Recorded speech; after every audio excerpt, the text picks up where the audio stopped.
മാതാവിനും അമ്മയ്ക്കും 100,000 നന്ദി ഞങ്ങൾ അർപ്പിക്കുന്നു. എൻ്റെ പേര് PV ബാബു. ഞങ്ങളുടെ സ്വദേശം കോട്ടയത്താണ്. ഞങ്ങൾ ജോലി സംബന്ധമായിട്ട് ഇപ്പോൾ തൃശ്ശൂരാണ് ഞങ്ങൾ വർക്ക് ചെയ്യുന്നത്. ഞാൻ റെയിൽവേയുടെ ചീഫ് റിസർവേഷൻ സൂപ്പർവൈസറാണ്. ഞങ്ങൾക്ക് അമ്മയിലൂടെ നിരവധി അനുഗ്രഹങ്ങൾ ഞങ്ങൾക്കും ഞങ്ങളുടെ കുടുംബത്തിനും ലഭിച്ചിട്ടുണ്ട്.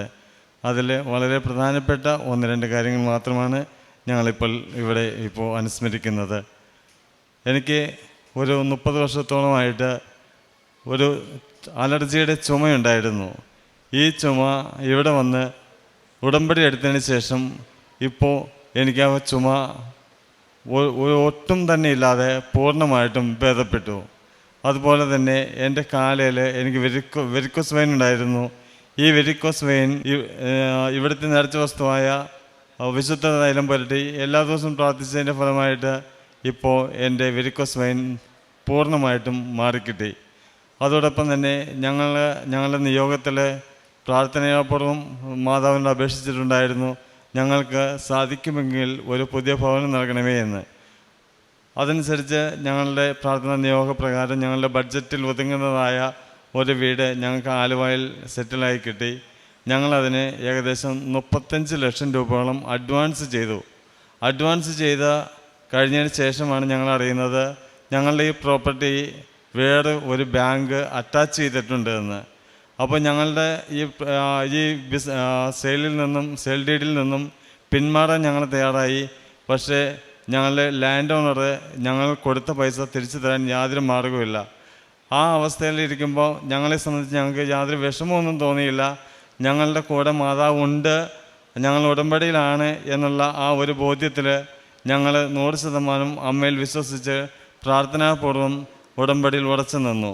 അതോടൊപ്പം തന്നെ ഞങ്ങൾ അതിൻ്റെ ആ അറ്റാച്ച്മെൻറ്റ് മാറ്റിക്കിട്ടാനായിട്ട് എന്തെങ്കിലും മാർഗമുണ്ടോ എന്ന് അറിയാനായിട്ട് ഞങ്ങൾ അവിടുത്തെ രജിസ്റ്റർ ഓഫീസിൽ പോയി പുതിയ EC എടുത്തു. അടുത്ത 30 വർഷത്തേക്കുള്ള EC എടുത്തപ്പോഴും ഈ അറ്റാച്ച്മെൻറ്റ് അവിടെ തന്നെയുണ്ട്. അവിടെ ചെന്ന് അന്വേഷിച്ചപ്പോൾ അവർ പറഞ്ഞു, ഈ അറ്റാച്ച്മെൻറ്റ് കോടതി മുഖേന വന്നിരിക്കുന്നതാണ്, നിങ്ങൾ ഹൈക്കോടതിയിൽ പോയെങ്കിൽ മാത്രമേ ഇത് മാറ്റിയെടുക്കാൻ സാധിക്കുള്ളൂ എന്നാണ് പറഞ്ഞത്. അതനുസരിച്ച് ഞങ്ങൾ എറണാകുളത്തുള്ള ഹൈക്കോടതി വക്കീലിനെ കാണുകയും അദ്ദേഹത്തിന് കേസ് ഏൽപ്പിച്ചു കൊടുക്കുകയും ചെയ്തു. കേസ് ഏൽപ്പിച്ചു കൊടുത്ത് അപ്പോൾ ഞങ്ങൾക്ക് തോന്നി കൃപാസനത്തിൽ വന്ന് പ്രാർത്ഥിക്കണം, അമ്മയോട് ആദ്യം പ്രാർത്ഥിച്ചതിന് ശേഷം മാത്രം കേസിനെ കുറിച്ച് ആലോചിച്ചാൽ മതി എന്ന് ഞങ്ങൾ തീരുമാനമെടുത്തു. അതനുസരിച്ച് ഞാനിവിടെ വന്നു, അമ്മയോട് പ്രാർത്ഥിച്ചതിൻ്റെ ഫലമായിട്ട് അച്ഛനെ കാണാൻ സാധിച്ചു.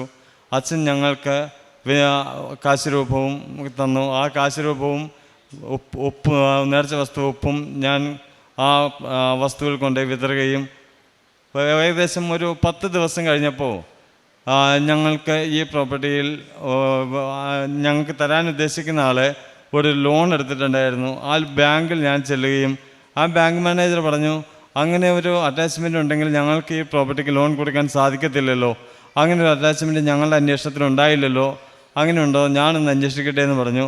അതനുസരിച്ച് അവിടുത്തെ ബാങ്ക് മാനേജർ രജിസ്റ്റർ ഓഫീസിൽ പോവുകയും അവിടെ ചെന്ന് കഴിയുമ്പോഴത്തേക്കും മുഴുവൻ രേഖകളും പരിശോധിച്ച് കഴിഞ്ഞപ്പോൾ ആ അവിടുത്തെ രജിസ്ട്രാർ തന്നെ പറഞ്ഞു, ഈ പ്രോപ്പർട്ടിയിലല്ല അറ്റാച്ച്മെൻ്റ് ഉള്ളത്, അത് വേറൊരു പ്രോപ്പർട്ടിയിലാണ്, അത് മാറി രേഖപ്പെടുത്തിയതാണ്.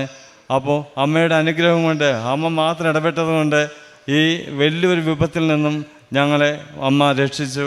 അതോടൊപ്പം ഞങ്ങളുടെ കുടുംബത്തിൽ വളരെ ഞങ്ങൾക്ക് 3 മക്കളാണ് ഉള്ളത്. അതിൻ്റെ ഒപ്പം തന്നെ ഞങ്ങളുടെ പാരൻസ് ഞങ്ങളുടെ കൂടെ ഉണ്ടായിരുന്നു. എൻ്റെ അമ്മയുണ്ടായിരുന്നു, വൈഫിൻ്റെ മദറും ഫാദറും ഉണ്ടായിരുന്നു. 3 പേരും രോഗികളായിരുന്നു. 3 കുട്ടികളും വളരെ ചെറിയ കുഞ്ഞുങ്ങളായിരുന്നു. അപ്പം ഞങ്ങൾക്ക് 2 പേർക്കും ജോലിക്ക് പോകണം. അപ്പോൾ വീട്ടിൽ ഒരു കാര്യം നോക്കാനായിട്ട് ഞങ്ങൾക്ക് സാധിക്കുന്നുണ്ടായില്ല. അപ്പോൾ അത്രയും ഞങ്ങൾ ടെൻസ്ഡ് ആയിരുന്നു. ആ സിറ്റുവേഷനിലാണ് ഞങ്ങൾ കൃപാസനത്തിലേക്ക് കടന്നു വരികയും കൃപാസന മാതാവിൻ്റെ മധ്യസ്ഥ അപേക്ഷിച്ച് ഞങ്ങൾക്ക് അനവധിയായ അനുഗ്രഹങ്ങൾ അമ്മ വഴിയായി ഈശോയിൽ നിന്ന് നേടിത്തന്നത്. ഇത്രയും വലിയ അനുഗ്രഹങ്ങൾ തന്ന അമ്മയ്ക്കും തിരുകുമാരനും കോടാനുകൂടി നന്ദി രേഖപ്പെടുത്തുന്നു. എൻ്റെ പേര് മിനി, ഇദ്ദേഹം എൻ്റെ ജീവിത പങ്കാളിയാണ്. ഞാൻ സ്റ്റേറ്റ് ബാങ്കിൽ ഡെപ്യൂട്ടി മാനേജറായിട്ട് ജോലി ചെയ്യുന്ന തൃശ്ശൂരാണ് ഞങ്ങൾ 2 പേരും. ഇപ്പോൾ ഉടമ്പടി എടുത്തതിന് ശേഷം 2019 ഏപ്രിൽ 14-ാം തീയതിയാണ് ഞങ്ങൾ ഉടമ്പടിയിലേക്ക് കടന്നു വന്നത്.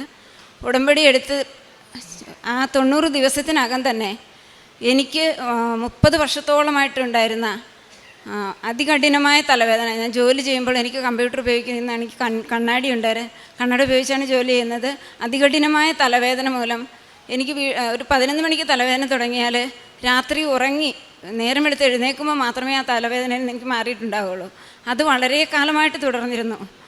അതുപോലെ പെട്ടെന്ന് ജലദോഷം വരും, പനി പിടിക്കും. പനി കഴിഞ്ഞാൽ പിന്നെ ചുമയായിരിക്കും. അത് 1 മാസത്തോളം നീണ്ടു നിൽക്കും. വയറിന് അസ്വസ്ഥതകളുണ്ടായിരുന്നു, ദഹനക്കേടുണ്ടായിരുന്നു, ഭക്ഷണം നന്നായിട്ട് കഴിക്കാൻ പറ്റില്ല, വിശപ്പുണ്ടായിരുന്നില്ല, അത് ശ്വാസം മുട്ടലുണ്ടായിരുന്നു. അങ്ങനെ നിരവധിയായ അസ്വസ്ഥതകൾ എനിക്കുണ്ടായിരുന്നു. എനിക്ക് ജോലി ചെയ്യാൻ എങ്ങനെയോ സാധിക്കും, വീട്ടിലെ ഒരു കാര്യങ്ങളും എനിക്ക് ചെയ്യാൻ, എൻ്റെ കുഞ്ഞുങ്ങളുടെ ഉത്തരവാദിത്വം നിർവഹിക്കാൻ സാധിക്കാത്തൊരവസ്ഥയിലാണ് ഞങ്ങൾ ഉടമ്പടിയിലേക്ക് കടന്നു വന്നത്. ഞാൻ മനസ്സിൽ ചിന്തിച്ചിട്ടുണ്ട്, ഞാൻ ജീവിക്കുന്നതിനേക്കാൾ ഞാൻ മരിച്ചു പോയിരുന്നെങ്കിൽ എൻ്റെ കുഞ്ഞുങ്ങളുടെ കാര്യം, എൻ്റെ ജീവിത പങ്കാളിയുടെ കാര്യം എനിക്ക് നോക്കാൻ സാധിക്കുന്നില്ലല്ലോ എന്ന് ഞാൻ ചിന്തിച്ചിട്ടുണ്ട്.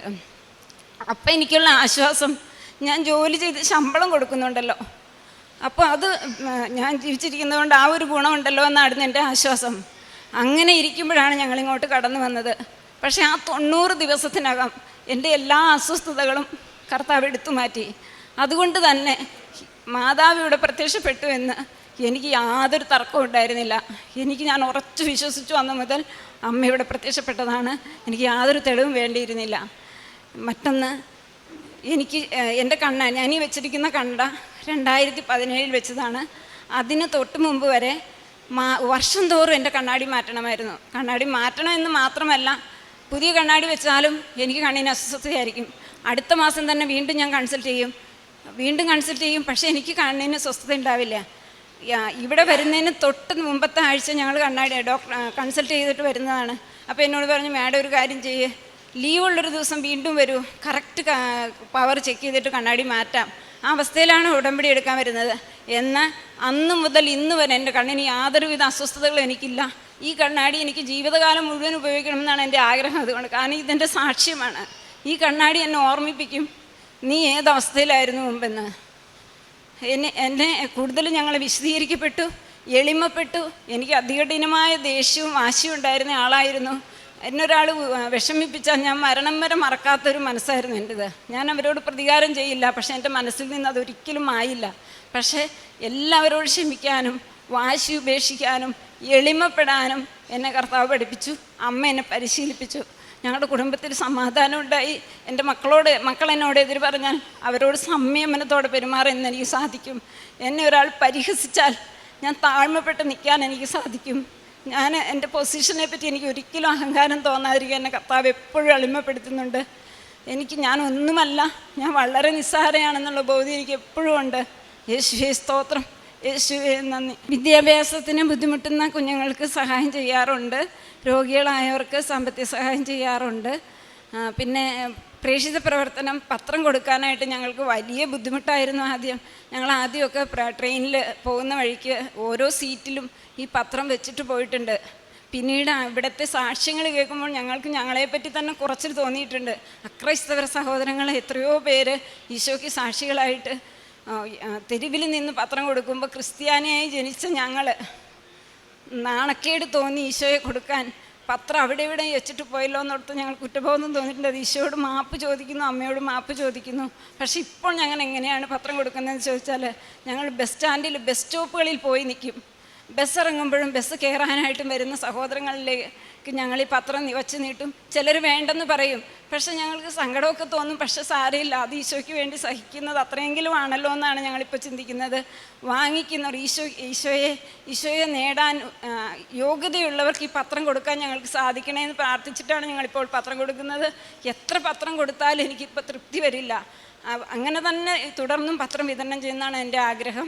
കാരണം ബസ് സ്റ്റോപ്പുകളിൽ പല മേഖലയിൽപ്പെട്ട ആളുകൾ വരും, പല സങ്കടങ്ങളുള്ളവരുണ്ടാകും, ജീവിത പ്രശ്നങ്ങളുള്ളവരുണ്ടാകും, എല്ലാ വിഭാഗത്തിൽപ്പെട്ടവരുണ്ടാകും. അപ്പോൾ എല്ലാവർക്കും കൊടുക്കാൻ പറ്റിയ സ്ഥലം ബസ് സ്റ്റോപ്പാണെന്നാണ് എൻ്റെ കണ്ടെത്തൽ. ഈശോയ്ക്ക് നന്ദി, ഈശോയ്ക്ക് സ്തോത്രം. സങ്കീർത്തനം 37 തിരുവചനം 4 മുതൽ അരുളി ചെയ്യുന്നു: കർത്താവിൽ ആനന്ദിക്കുക, അവിടുന്ന് നിൻ്റെ ആഗ്രഹങ്ങൾ സാധിച്ചു തരും. നിൻ്റെ ജീവിതം കർത്താവിന് ഫലമേൽപ്പിക്കുക, അവിടുന്ന് നോക്കിക്കൊള്ളും. കർത്താവിൽ വിശ്വാസം അർപ്പിക്കുക. ഇവിടെ ഈ ദമ്പതികൾ തങ്ങളുടെ ജീവിതാനുഭവങ്ങൾ പങ്കുവയ്ക്കുമ്പോൾ ഏതവസ്ഥയിലായിരുന്നു തങ്ങൾ, അതായത് ജോലിയുള്ള മക്കളാണ്, ഒരാൾ റെയിൽവേയിലും ഒരാൾ ബാങ്കിലും. തങ്ങൾക്ക് ജോലി ഇല്ലാതിരുന്നിട്ടോ പൈസയുടെ കുറവുണ്ടായിട്ടോ ഒന്നുമല്ല, എന്നാൽ ജീവിതത്തിൽ ഒരു ശൂന്യത, അത് രോഗത്തിൻ്റേതുണ്ട്. അതുപോലെ തന്നെ തങ്ങളുടെ ജീവിതത്തിൻ്റെ കർത്തവ്യങ്ങൾ ശരിക്കും നിർവഹിക്കാൻ പറ്റാത്തതിൻ്റെ ഒരു ശൂന്യത. ഈ ഒരു അവസ്ഥയിൽ 2019 മുതൽ ഇവിടെ വരുന്ന കുടുംബം ഉടമ്പടി എടുത്തപ്പോൾ ആദ്യമേ അത്രയ്ക്ക് അങ്ങ് മനസ്സിലായില്ല. എന്നാൽ പിന്നീട് പ്രേക്ഷിത പ്രവർത്തനമൊക്കെ ഇപ്പോഴെങ്ങനെ തീഷ്ണതയോടെ ചെയ്യുന്നു. കർത്താവിന് ശുശ്രൂഷ ചെയ്യുവാനായിട്ട് അരയും തലയും മുറുക്കി ഇറങ്ങിയിരിക്കുന്ന കുറേ മക്കൾ ഇന്ന് കൃപാസനത്തിൻ്റെ ഉടമ്പടിയിലൂടെ പുതിയതായി തങ്ങളുടെ ജീവിതം തുടങ്ങുന്ന അനുഭവങ്ങളാണ് നാം ഓരോ പ്രാവശ്യവും കേട്ടുകൊണ്ടിരിക്കുന്നത്. അങ്ങനെ തങ്ങൾക്ക് കിട്ടിയ ഓരോ അനുഗ്രഹങ്ങളും കൃപകളും ഇവിടെ പങ്കുവയ്ക്കുന്നുണ്ട്.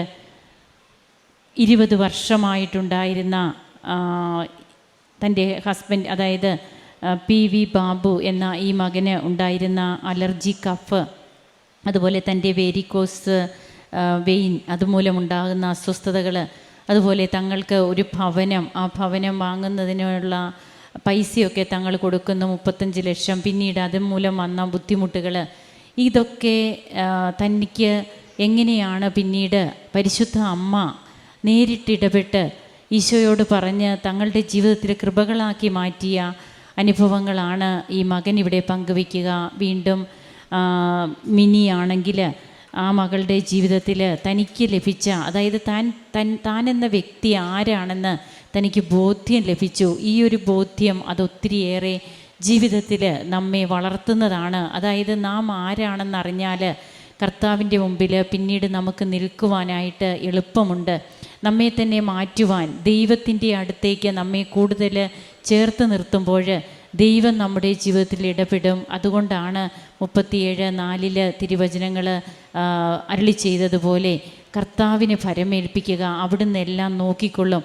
ആ ഒരു കൃപ തനിക്ക് കിട്ടി എന്നാണ് ഈ മകൾ പറയുക. 35 വർഷത്തോളമായി തനിക്കുണ്ടായിരുന്ന പല സ്വഭാവ സവിശേഷതകൾ, അത് മറ്റുള്ളവരെ പലപ്പോഴും ബുദ്ധിമുട്ടിക്കുന്നതും തനിക്ക് തന്നെ ബുദ്ധിമുട്ടാകുന്നതുമൊക്കെ ആയിരുന്നെങ്കിൽ ഇന്ന് താൻ ഒന്നുമല്ല, തൻ്റെ പൊസിഷനുമൊക്കെ തനിക്കുണ്ട്. എന്നാൽ ഇന്ന് ആ പൊസിഷനിലൂടെ എത്രയേറെ മറ്റുള്ളവർക്ക് നന്മ ചെയ്യുവാനായിട്ട് തനിക്ക് കഴിയുന്നു. തൻ്റെ കുടുംബത്തെ കൂടുതൽ സ്നേഹിക്കുവാൻ, താനുമായി ബന്ധപ്പെടുന്നവർക്ക് കർത്താവിനെ കൊടുക്കുവാൻ ആ മകൾക്ക് എങ്ങനെ കഴിയുന്നു എന്നുള്ളതാണ് നാം കേട്ടത്. തൻ്റെ 30 വർഷം പഴക്കമുള്ള നിരന്തരമായ തലവേദന, അതുപോലെ കണ്ണട, അതൊക്കെ താൻ ഉപയോഗിക്കുമ്പോഴുണ്ടായിരുന്ന അസ്വസ്ഥതകൾ ഇന്നിപ്പോൾ എത്ര നാളായി. ഓരോ കണ്ണടയും മാറി മാറി ഉപയോഗിച്ചിരുന്നാലും തനിക്ക് പവർ ശരിക്ക് കിട്ടില്ലായിരുന്നു. എന്നാൽ ഇപ്പോൾ താൻ എങ്ങനെ എത്ര വർഷങ്ങളായി ഇപ്പോൾ ഒരേ സ്പെക്സ് തന്നെ താൻ ഉപയോഗിക്കുന്നു. അതുപോലെ തൻ്റെ ആരോഗ്യ പ്രശ്നങ്ങൾ 25 വർഷമൊക്കെ ആയിട്ട് തനിക്കുണ്ടായിരുന്ന മറ്റു ചില അസ്വസ്ഥതകൾ. അങ്ങനെ നാം ഇന്ന് നോക്കുമ്പോൾ ജീവിതത്തിൽ ഈ മക്കൾ ഇവിടെ വന്ന് പറയുക തങ്ങൾക്കൊരിക്കലും ലഭിക്കില്ല എന്നുള്ള കാര്യങ്ങളൊക്കെ അവർക്ക് ഇവിടെ നിന്ന് ലഭിച്ചു. അതിൻ്റെ അർത്ഥം നാം ഇങ്ങനെ കുറച്ച് കാര്യങ്ങൾ നേടാൻ വേണ്ടിയിട്ട് ഉടമ്പടി എടുക്കുക എന്നതിനേക്കാൾ ഉപരി ഈ മകൾ തന്നെ ഇവിടെ പങ്കുവെച്ചു. ഇവിടെ അമ്മ പ്രത്യക്ഷപ്പെട്ട ആലയമാണിത്, ഞാനത് പൂർണ്ണമായും വിശ്വസിക്കുന്നു. ഞാനത് ഒരിക്കലും അവിശ്വസിക്കില്ല. എനിക്കൊരിക്കലും മാറാതിരുന്ന പല രോഗങ്ങളും എനിക്ക് മാറുമ്പോൾ അത് അമ്മ പ്രത്യക്ഷപ്പെട്ട ആലയത്തിൻ്റെ ഒരു പവിത്രതയായിട്ട് തന്നെ ഞാൻ കാണുന്നു എന്നൊക്കെയാണ് ഈ മകൾ നമ്മോട് പറയുന്നത്. അതുകൊണ്ടാണ് സമുദ്രത്തിലൂടെ കടന്നു പോയാലും അത് നിന്നെ മുക്കിക്കളയില്ല, അഗ്നിയിലൂടെ നടന്നാലും ജ്വാല നിന്നെ ദഹിപ്പിക്കില്ല. യെശയ്യാ 43 നമുക്ക് കാണുവാൻ കഴിയും. നമ്മുടെ ജീവിതത്തിലും പ്രതിസന്ധികളും പ്രശ്നങ്ങളും ഇല്ലാതെ ആകുമെന്നല്ല, സമുദ്രത്തിലൂടെ നടക്കേണ്ടി വരുമെന്ന് തന്നെയാണ് ദൈവം പറയുക. പക്ഷേ നദി നമ്മെ മുക്കിക്കളയില്ല. അതുപോലെ അഗ്നിയിലൂടെ നടക്കില്ല എന്നല്ല, നമുക്ക് വീണ്ടും പ്രശ്നങ്ങളുണ്ട്. ഉടമ്പടി എടുത്താൽ പരിപൂർണമായിട്ട് നമുക്കെല്ലാം ഇപ്പോൾ തന്നെ നമുക്കെല്ലാം ലഭിക്കുന്നു എന്നുള്ളതല്ല. എന്നാൽ ആ ജ്വാല നമ്മെ ദഹിപ്പിക്കാത്ത രീതിയിൽ കർത്താവിൻ്റെ കരം നമ്മെ പൊതിഞ്ഞ് സൂക്ഷിക്കുന്ന ആ ഒരു അനുഭവമാണ് ആത്മാവിനും ശരീരത്തിനും വ്യക്തികൾക്കുണ്ടാകുന്നത്. ഇന്ന് തങ്ങളുടെ കുടുംബത്തെ ആകമാനം ഉടമ്പടി എങ്ങനെയാണ് ഉടനടി പരിഹാര മാർഗമായിട്ട് തങ്ങൾക്ക് അനുഭവപ്പെടുന്നതെന്ന് ഈ മക്കൾ പങ്കുവയ്ക്കുമ്പോൾ അവൻ പറയുന്നത് പോലെ ചെയ്യുക എന്ന പരിശുദ്ധ അമ്മയുടെ തിരുവചനം ഹൃദയത്തിലേറ്റിക്കൊണ്ട് ഇന്ന് ഈ മക്കൾ തങ്ങളുടെ കർത്തവ്യങ്ങൾ നിർവഹിക്കുന്നു, ഈശോയെ സ്നേഹിക്കുന്നു, ഈശോയ്ക്ക് സാക്ഷ്യം വഹിക്കുന്നു. നമുക്ക് എല്ലാറ്റിനും നന്ദി പറയാം. കരങ്ങളടിച്ച് ഇവരോടൊപ്പം നമുക്കും ദൈവത്തെ ആരാധിക്കാം, മഹത്വപ്പെടുത്താം. യേശുവേ നന്ദി, യേശുവേ സ്തുതി, യേശുവേ ആരാധന. അത്യപൂർവ ദൈവാനുഭവങ്ങൾ ഇനി നിങ്ങൾക്കും സ്വന്തം. ഈ യൂട്യൂബ് ചാനൽ ഇതുവരെ സബ്സ്ക്രൈബ് ചെയ്തിട്ടില്ലെങ്കിൽ ഇപ്പോൾ തന്നെ സബ്സ്ക്രൈബ് ചെയ്യുക. ഈ വീഡിയോ ഇപ്പോൾ തന്നെ നിങ്ങളുടെ സുഹൃത്തുക്കൾക്ക് ഷെയർ ചെയ്തുകൊണ്ട് കർത്താവിൻ്റെ പ്രേക്ഷിതരാകുക.